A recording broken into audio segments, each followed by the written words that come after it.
আসসালামু আলাইকুম এভরিওয়ান, সবাই কেমন আছেন? আলহামদুলিল্লাহ, আমিও ভালো আছি আপনাদের দোয়া এবং ভালোবাসায়। তো আমরা কোথায় গিয়েছিলাম, কি করেছি, সম্পূর্ণ ভিডিওটা দেখলেই বুঝতে পারবেন। তো আমরা অলরেডি বের হয়ে চলে এসেছি। তো আমরা যাচ্ছি মূলত মিমের খালামণির বাসায়। আমরা আসছিলাম আমার ভাগ্নির বিয়েতে। তো ওর খালামণির ওর যে খালতো বোন, ওনার হাজবেন্ড মারা গিয়েছিল রোজার মধ্যে। তো ওনার সাথে আমাদের আর দেখা হয়নি। তো মিম বলতেছিল দেখা করবে, তো সেজন্য আমরা চলে আসলাম ওনাদের বাসায়। তো ওনাদের বাসায় আমাদের যে কুমতি নদী আছে কুমিল্লার, তো ওখান থেকে ওখানে পাশেই ওনাদের বাসা। তো ঢালু দিয়ে নিচে নামতে হয়, তো সামনেই ওনাদের ঘর। তো আমরা ওনাদেরকে দেখতে আসছি। আমাদের বাসা কুমিল্লায়।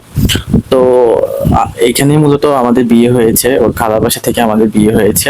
তো সেজন্য যেহেতু আমরা কুমিল্লা আসছি, ওনাকেও দেখে দেয়। তো সেজন্যই দেখতে আসলাম আমরা। তো আমরা অলরেডি নামতেছি। আমরা আসি, আমার আম্মু, আমার শাশুড়ি আর আমার ওয়াইফ, আমার বাচ্চা। তো আমরা এখানে আসছি, দেখিয়ে চলে যাব। তো আহ, একটু দুপুরের পরে আসছি আমরা। তো তখনও কিন্তু রোদ ঝলমলে ছিল। আর যেহেতু গরমকাল, অবশ্যই অনেক বেশি রোদ ছিল, ঝলমল করতেছিল। তো আমরা এখানে বসছি, কিছুক্ষণ ছিলাম, নাস্তা করছিলাম। তো ওনারাও অনেক সময় অনেক গল্প গুজব করলাম সবাই মিলে। তো এখানে নাস্তা করে আমরা চলে আসছি ধর্মসাগর পার্ক। তো ওখানে যে সিটি পার্ক আছে ওখানে চলে আসছি, ভাবছি যে জাইসাকে নিয়ে ঘুরায় আনি।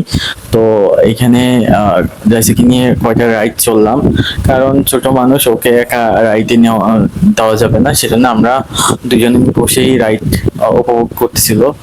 তো অনেক বেশি খুশি ছিল, কারণ ও এগুলো দেখলে অনেক বেশি আনন্দিত হয়। বাচ্চারা আসলে বিভিন্ন পার্কে গেলে এগুলো যখন দেখতে পায় তখন অনেক বেশি খুশি হয়ে যায়, কারণ এগুলো হচ্ছে বাচ্চাদের জন্য।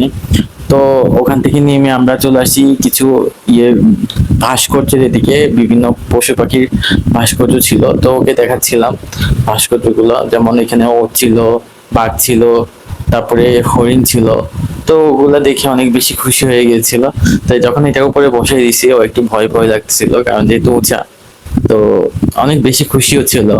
তো বিশেষ করে এগুলা এদিকেই থাকতে চাচ্ছিল। তো আমরা মূলত এই জায়গাটা ঘুরে আবার কিছু জায়গায় ঘুরবো, ঘুরে বাসায় ব্যাক করব। তো ওকে এটা সেটা দেখাচ্ছিলাম, পাশে একটা বাঘ ছিল।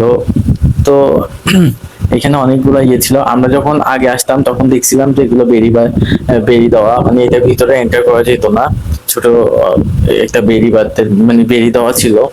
তো তারপর দেখলাম যে, এখন দেখলাম যে এগুলো খুলে দেওয়া হয়েছে। তো খুলে দেওয়ার কারণে মূলত এগুলো ভেঙে ফেলেছে কিছু মানুষ, হয়তো এগুলোকে নষ্ট করে ফেলেছে। আসলে মানুষের যে কোনো বিবেক বুদ্ধি বলতে কিছু নেই, সেটাই বোঝা যাচ্ছে। কারণ এগুলো নষ্ট করার কি দরকার? এগুলো তো সুন্দর জিনিস, এগুলো বাচ্চারা অনেক বেশি খুশি হয়, আনন্দিত হয়। তো এগুলোকে নষ্ট করার কোনো প্রয়োজন ছিল না। তারপরে কিছু মানুষ আছে এগুলো নষ্ট করে ফেলেছে। তো তারপরে ওকে দেখাচ্ছিলাম, এটা একটা ইগল ছিল অনেক বড়। তো আর আসলে মূলত যে ভাস্কর্যগুলো তৈরি করছে, এগুলা আসলে খুব সুন্দর করে তৈরি করতে পারে না। যদিও এই যে বাঘটাকে দেখেন, যদিও ন্যাচারাল বাঘের মতো দেখতে মনে হয় না, তাও ও দেখে অনেক বেশি খুশি ছিল। ও এখান থেকে আসতেছিল না। তো আমরা ভাবছি যে এখান থেকে এখন কোথায় যাব।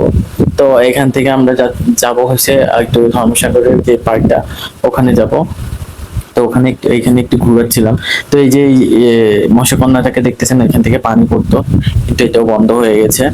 তো এখানে একটা কালো ঘোড়া ছিল, তো ওইখানে গিয়েছি। তো আমরা চলে আসছি যে ধর্মসাগরের পাড়ের যে এরিয়াটা, ওইখানে চলে আসছি। এখানে অনেক বেশি বাতাস ছিল, আর অনেক বেশি মানুষ ছিল সবাই। তো এখানে আমরা বসে পড়ছি। আসলে এখানে বসার কোনো জায়গাই থাকে না, ফাঁকা থাকে না, কারণ কেউ না কেউ বসে পড়ে। তো আমরা এখানে বসে একটু ভেলপুরি খেলাম। তো ফুচকা টুচকা খেয়ে আমরা চলে আসছি বাসায়। সবাই ভালো থাকবেন, সুস্থ থাকবেন। ভিডিওটা এই পর্যন্ত। আল্লাহ হাফেজ।